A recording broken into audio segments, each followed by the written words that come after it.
Well, it's my pleasure to introduce our good friend, Mark McLaren. And I don't have a formal bio, but I will tell you this, at our house and among our friends, he is known as the Energizer Bunny Rabbit. We do not know what he runs on because Mark has taken care of customers. He's taken calls from me at 9 o'clock at night saying, I've got a tenant that has no air.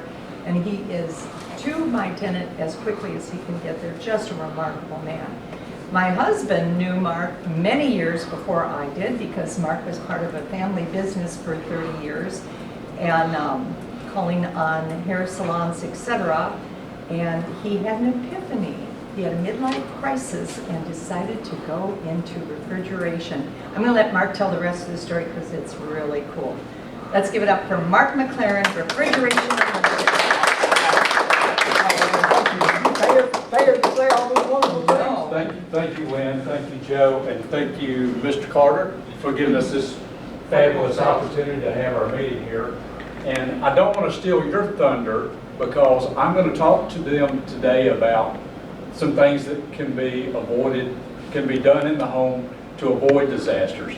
The worst service call that I ever get is when someone calls me and there's water coming through the ceiling or through the ceiling tiles or whatever, because number one, there's no money in it for me.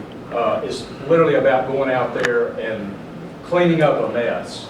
And the mess comes from condensation. Condensation is a byproduct of refrigeration. Refrigeration is all the time. Air conditioning is most of the time. Heating is some of the time. So that gives you an idea of how my business runs. And from March to October, we're as busy as we want to be. From October to March, we're looking for things to do, or some guys are. I'm a former plumber, journeyman plumber. I was brought into the business by a very good man named Bill Mann. Bill Mann owned 20 homes. Bill Mann employed his sons to do repair work. And when they got to having children and soccer games and football games, guess what? The sons didn't want to do it no more. So Mr. Bill called me, said, Marcus, I need you to get under this house, go find that leak and fix it. I don't know what I'm doing. He said, just get under there and I'll tell you what to do. Right? That's what a journeyman plumber is all about. You learn on the job how to fix things. But you also learn how to build drains properly and how to fix leaks properly and things like that. So fast forward 2005, I was with my new wife. She's an LSU person. Get it up for the Tigers. They're fabulous. And they had a fabulous alumnus group here back, probably 15 years ago. We had Nick Saban as the coach. We were winning every game we could get our hands on. So about 100 people, they were asking me, where did you go to school? Remember, as Lynn said, I was in a family business. Back in 1979, if you was willing to go to work, guess what? You had a job, right?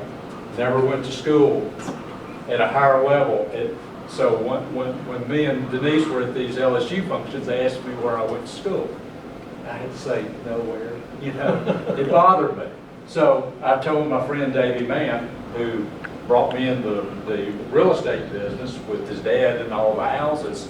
I said, Dave, this is bothering me. What can I do? He said, man, Marcus, he said, you're so good at plumbing. Why don't you go to refrigeration school?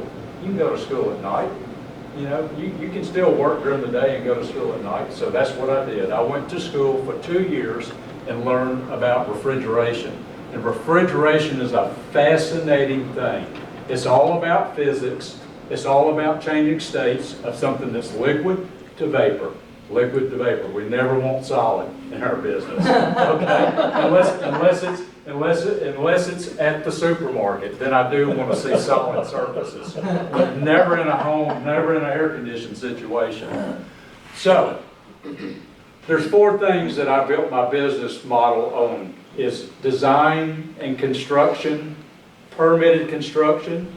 So we're out doing airflow in new homes, duct work, installing equipment. I also wanted to do proper diagnosis of problems. The worst thing that I get would be a call back. That's when I go, make a service call, leave, they call again. Hey, it's not fixed. We try to eliminate that. And I also am big into preventative maintenance. I've got a little brochure that I can have shared with you today, because there's 5 things that go on during refrigeration. I'm going to start with refrigeration because refrigeration is what it's all about. Air conditioning is just a minor part of refrigeration. But I'm not trying to teach you about how refrigeration works. I just want to share with you what can be done to eliminate problems that happen during refrigeration. And I'm going to start with condensation. Condensation is a byproduct of refrigeration. So here's what's actually happening. With refrigeration, there's two states that it operates in. It's in a liquid state and it's in a vapor state. When it's in a vapor state, it generally is at a very lower temperature, let's say like about 40 degrees. And I don't know if you've ever noticed with your air conditioning system, there's one line that gets this wrapping, a black wrapping that goes on it. And that's called the vapor line. And we try to keep the condensation from dripping in the insulation in the attics, because we run the copper lines all through uninsulated areas. And that can be a problem if the insulation is gone. We see critters that chew it off, so we go in and make repairs. We see insulation, we see lines that are just not insulated at all. So that's one factor, but another factor is when the air conditioning system operates, it goes upstairs to the coil or downstairs to the coil, wherever the air conditioning coil, wherever the furnace, wherever the electric furnace is. And there's a device right there that causes it to lose pressure. When it loses pressure, refrigeration like Freon, for example, gets very cold. If it's able to come outside, which we don't want it outside of the copper, we're talking about -20, -30 degrees. Guys can get frostbite from having Freon hit their hands, so we wear gloves. So everybody says, well, why don't the system just freeze up immediately? It's all due to airflow. Airflow is the main ingredient of air conditioning. That's why it's the first letter in the situation, air. Everything needs air. The outdoor unit needs air to come through it. The air conditioning system needs the fan motor to push air through the air conditioning coil. And the engineers figured out a long time ago how many rows of coil space we need to keep the air conditioning system from freezing up. And that will happen as long as the proper airflow is right. Where that benefits you as a customer and me as a business person looking for a customer is that I became an expert at sizing ductwork. It's all about, I can go into a new structure and I can tell you how much ductwork you need to make this space cool properly or heat properly. And it all has to do with the fact that there's a certain size of pipe carries a certain amount of air, and there's a certain length of feet that we have to reduce it down to keep the velocity. So I like to build what I call these air-conditioned race car systems. It gets into the room quick, it comes back out of the room quick, gets back to the equipment, and it makes the system more efficient. Now, with the water's a big problem. We've got to get rid of water. These are drain pipes. You see these also close to a furnace. This is what we call a trap, and a trap keeps the odors that are in the sewer system from coming into the airstream. But the traps can also cause a problem. What I like to promote during preventative maintenance is that I go in, and the first place I want to go is upstairs where the filters are and where the drain is. I'm carrying either a hand snake or I'm carrying a rotor snake, and I'm going through these traps to break up the dirt, the particulate that gets in here. How does it get in here? The fan motor's always blowing air through the coils. The coils will get dirty over a period of time. As they go off into the drain pan, they come down into here, and you can collect so much that this will naturally just back up into the system, into the pans, and hopefully not into the house, but we see it so much. In July, I had more calls for water into structures than any month I could ever remember. And July was hot but it wasn't blazing hot, but it was very wet. We had one of the wettest Julys that I can ever remember. And that causes the dew points to go up. That causes the amount of water to increase trying to get through small pipes like this. Now, in 2016, I was able to, through the help of a friend, kind of incorporate my business and become a licensed general contractor in the state of Tennessee. There's rules that we have to follow. One is, we don't use more than 3 feet of this from the piece of equipment before we go to something this size. And you'll see on many calls I go to in older homes, I'll see 20, 30 feet of this trying to drain air conditioning systems. That's not good enough. We can actually go out there and rebuild their drain system and make it work more properly. This is the standard code now for a drain system that I have to put in that has a permit. This is called a deep seal trap. We do wrap it with insulation in the attics to protect it during the winter months. But here's what the idea is basically. And I've got this on kind of backwards here. I'll need to change this around. So the water comes from the equipment and then will go out at a lower level. You know, water's all about gravity. It's only going to flow downhill. So it comes into here, it fills up to this level, and then we have a piece just like this going out to the main sewer system. And this is called a deep seal trap, and this is what you want. Now, as far as where the equipment sits in a pan. This is a water heater pan, but we have equipment pans. And this is one of the best devices you can put on your system right here. This is a float switch. So for example, all pans have a drain line, but they don't always drain. I've ran into several situations where homes have settled and the drain pipes are running uphill. So when the person has a problem, the pan will fill up, it won't drain out, and it'll overflow into the house. This is the way to stop it right here. This particular device right here will raise up with the flow of water, and this is wired into the air conditioning system. So I stop the outdoor unit from producing Freon, and it stops the flow. The way that you'll know about it is your room will start getting hot. You say, well, my air conditioner, it ain't cooling right now. So you go outside and look, the outdoor unit ain't running. I get to the service call, and the first thing I do is I look for a tag that's provided in this bag right here. I generally will stick this on the air conditioning coil or the furnace. Before you do anything, check for continuity of this switch. And usually I'll get up there and I'll find water in the pan. So we have to address where's it stopped up downstream. And the plumber inside of me knows what to do, where to go look. And it's kind of being real strategic in where I want to cut something open. I had a call back in July where the equipment is set in 2 forms. It's either laid out because the roof line is too short, left to right, or it stood up. And the equipment that stood up always drains better.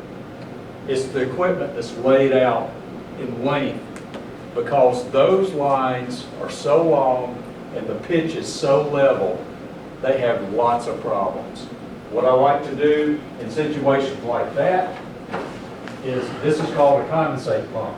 We actually will put the water right into the pump, and this piece right here on the end has a piece of plastic tubing for about 1 foot connected to a copper line, and I can pump it over to a vent stack going through the roof or a sewer stack, and it gets rid of the water. I love them.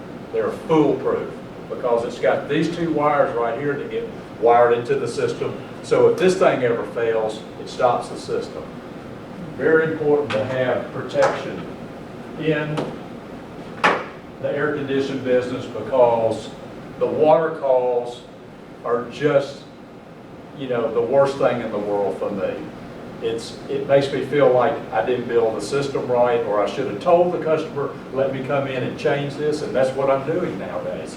Is if I see a poor drain system, I'm telling the customer, we need to do that. It's kind of like in the insurance business. If a customer notices that there's a tree that's diseased, They need to be telling whoever owns that tree, hey, that tree's bad, cut it down, get it serviced, whatever, because it will cause a big problem sooner than later. We also have devices like this that I can put on the outdoor air conditioning system. This is when the Freon is leaking out of the system. It'll stop the system from freezing up, because when a system freezes up, the indoor section coil will be a sheet of ice. You won't notice any air in the room because there's no airflow. It can't get through the ice. Guess what happens? Every time that coil thaws out, it's going downhill. It's going to come through the furnace. It's going to come through the equipment. And 9 times out of 10, it don't all go into the pan. There's too much of it, and it goes everywhere. So you're going to need Service Master. And so, and just to let you know, just this past Saturday, Go ahead, tell them my story. Joe called me to come just do preventative maintenance at her house. I come to the house, the first place I always want to go is wherever the furnace, wherever the filters are. I walk upstairs and I have one of those OMG moments. OMG, the pan was full of water. I'm like, Joe, did you know that this pan was full of I did water? not. So anyway, I got busy, and what we do is we strategically cut them and catch the water, and then we get I've got pressurized vessels that I use with gauges, and I'm able to blow a lot of the clogs out, because generally it's just dirt and stuff and scum from mildew that collects in traps. So you can blow that right out. But another factor too is, and they use this in our industry, it's approved by code to do it like this. This is a rubber boot, where we take a smaller piece of pipe to go into a bigger piece of pipe. But what I noticed with Joe's system the other day was that this 20-year-old, 15-year-old piece of rubber was starting to tear. That happens, it's just by nature. Everything has a life force, okay? It don't matter what it is. It can be a solid piece of matter. Everything deteriorates over a period of time. The heat and the cold causes this to happen. And I had a call this summer where this was cracked. The drains, it was just a comedy of errors. The drain stopped up, the water started coming through this, and a lot of times these are in areas that are not over pans. So the water came in the house, was coming through the ceiling. It was just another disaster call. I don't want to build my business on calls like that. What I want to do is build my business on selling float switches, coil. This is for the air conditioning coil. It goes right on there. If the water level raises up too much, it stops it. So that's one feature of my business. Another feature of my business that I'm moving in a direction is, we're talking about a more positive factor of the business, is we sell UV lighting, and UV lighting kills molds, bacteria, funguses that are in the airstream. Excuse me? Oh, it goes in the air. Yes, yes. It goes on the equipment. It goes above the equipment. And as the air is collecting in the hood, and before it gets into the pipes, it's neutralizing any type of that by UV lighting. And what UV lighting does is it kills bacteria.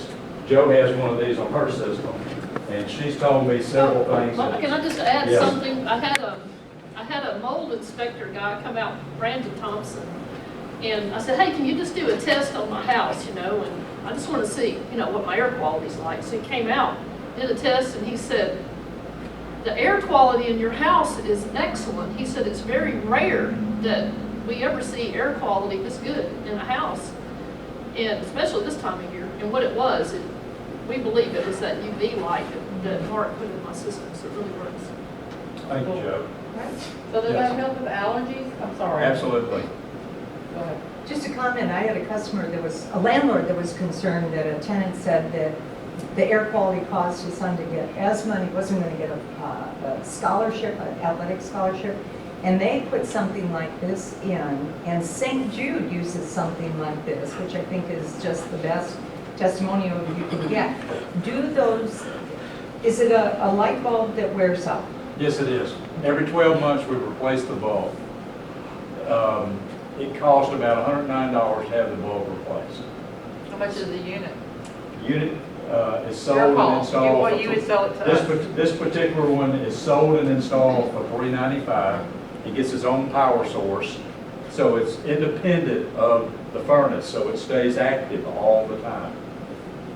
Yes. Mark, we had it, and I believe either you or Dwayne did the work, is we put some lights on the bottom of one of our heating units, I'll say, up there for this, and I didn't understand it, but we have lights on there. Is that the same thing? Yes, it is. Absolutely. Is Generally, this- this particular one will go up in what we call the supply air string. Okay. This is a device here that's brand new to the market. It's promoted by a company in Georgia, and it's what's called plasma technology. Plasma technology is something that the hospitals are into for germicidal. It can kill E. coli. It can control all the substances that the average filter cannot catch, and the average UV light will That not would be good for neutralize people that are also. having a lot of health issues. Right, absolutely. This one here would be for a chronic individual right here. Yeah. This gets installed in the equipment in the return portion of the airstream. So in other words, right after the filter, this gets mounted inside the equipment. Generally, I mount this right wherever the blower wheel is, moving the air. And it comes in between these two. These tips have to be cleaned bi-yearly, so I do a bi-yearly maintenance. So I go in there and clean the tips off so they stay active. But it directs these bacteria, molds, and funguses right to this area, and it's almost like a bug zapper. It just saps the air, and you can test the air afterwards. I've had several people that have installed these in the home. They're not cheap, but they've got a lifetime warranty, so it's really a great investment. So what is not cheap? What is the approximate This cost? here, this is a 24-volt model, so I'm running it off this transformer where I can plug this in, and this powers it, and this particular unit is sold and installed for $700. That's not too bad. So how? Not for someone that's paying monthly for medicines that Well, they can't, true, and they true, chronically true, can't true, get well. true. I You got probably you. get rid of the medicines if they install that. Right. It will So how many definitely, it will square definitely footage help. does that do? Excuse me? How much square footage does that do? This generally will do up to a 5-ton house, so about 2,500 square feet Okay. per level is what they were meant. Right. So, last but not least, we're moving into a communication field. So the standard digital thermostat I sell, this may be good for the older people. I know they probably still like the ones that they move up and down. We have okay? that one in our But house. this is, I like this one because it's got big numbers, and I really like it because the batteries are on the front. How many of you ever seen that people have to pull the face off to get to the battery that's in the back? I know Honeywell does that. I don't understand why. I like this one much better. Plus, this one has a 5-year warranty from the day it gets put in. Digital thermostats will go bad if you do not change the batteries in a reasonable amount of time. These things will freeze up. It'll destroy the board inside I know the that. thermostat. We had a tragedy where we were on vacation, and while we were gone, battery went dead, Right. and our upstairs bedroom carpeting was hot to walk on. The toilet seat was too hot to sit on. And what either you or Dwayne told us was, when that goes bad, it diverts to heat, thinking we don't want frozen water pipes. Right. It was incredibly hot. Right. This one does have a 5-year warranty, everything that IAQ makes. Now, in the last 5 years, we've started graduating to communication thermostats. So we have the Nest that's out here, but I will share with the group today is that I've had some issues with Nest. And the number one issue I've had with Nest is it gives the customer an option for fan control. And I don't want to do that. I'm going to tell you why. Is that airflow needs to be all the time if an air conditioner is running. I don't want a customer to have the ability to turn the fan motor off and the outdoor unit still running. because that's going to cause an immediate freeze up. And I had a gentleman in Bartlett that had one of these, and I had to educate him about that fan selection, that he had to set it for auto every time that the air conditioner was on, because his outdoor unit started hollering every time the fan cut off in the furnace and the outdoor unit was running. What was happening was the Freon wasn't vaporizing, and the outdoor unit's compressor was getting shot with liquid Freon, and that can damage them really quick. So, what I would like to share with today is that I've got brochures for anyone that wants one. The ecobee is the newest and the latest that's been created, and it's been done with Alexa technology. So literally you can walk up to this one and tell it what you want, and it will reset itself. And it also has the ability, this was the first version, the ecobee 3, and now the ecobee 5 has got these sensors that can be put in different rooms, so you can have monitoring stations to control this. But this was the first version of it, and they can be installed at a reasonable price. This will boot up to your phone, and it will also work in conjunction with wherever you are in the world. You just literally set it, and it will control the temperatures. These are great opportunities with Christmas coming for you to buy one, give it to a family, a friend member, and I'll set a time to go install this and educate them on how to use it. That's pretty much all I've got today. As you can see, I'm kind of an out-of-the-box type of HVAC guy. I try to help people eliminate having problems because it's not a service call I want. I'm looking to build my install business. I'm looking to build my residential and commercial business. My goal is to have a service tech, an install crew, and an appliance repairman in my network. And I'm working towards that right now. Anybody have any questions? I'll be more than happy to I answer. just want to say, he is not just an HVAC guy, he is an HVAC strategist. He can go in and find things that could go wrong, like my house. I just had him do a maintenance call, and he came and said, Joe, you got a problem, and the problem is the insulation in your attic has gotten over in the pan and has gotten down in this pipe. And in order to fix it, instead of just trying to blow it out, he cut the whole pipe out, he said, because this stuff is like, insulation's like toilet paper. Once it gets in that pipe, it's impossible to get out, and forget it when it gets down to the 90-degree turn.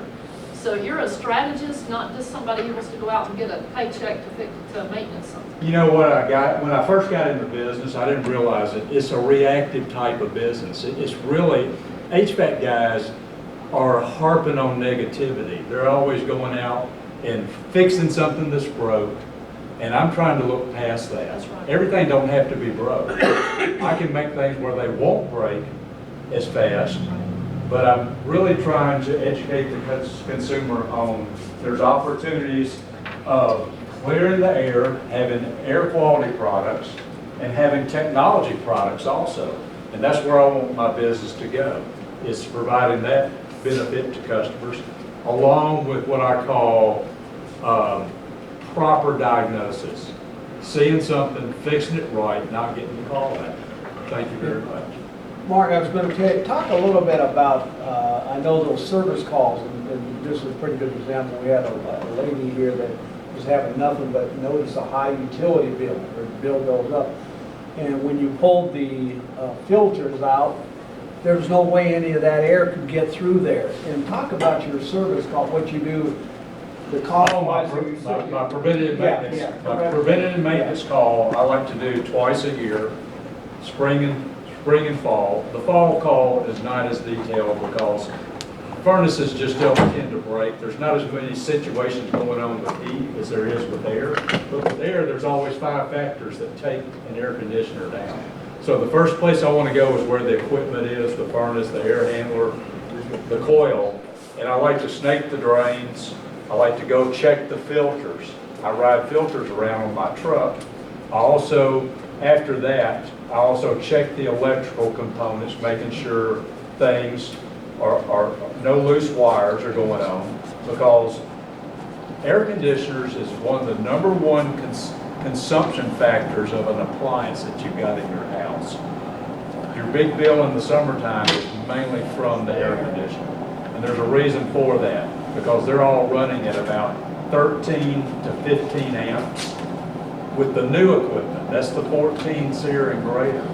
If you own air conditioning equipment that's 13 years or more, you could be pulling like 20 amps to 30 amps of power as it's running. It's amazing, the difference. What's the cost for maintenance? Is it based upon the number of AC units you have? or- Yes, it is. I generally charge with I built my business charging $129 yearly maintenance. And what I do is I go out and do the spring call, and then I come back in the fall. They pay one time a year. And I give them even a random plumbing call, so they can see what I'm like plumbing wise, and it's just for a minor repair. So I may go in and put a fill valve in a toilet. You're only going to be paying for the part, but you get an opportunity in a 365-day period that you don't need to call anybody else but us for heat, air, and plumbing repair. On a personal note, I know you've got us scheduled for that number one.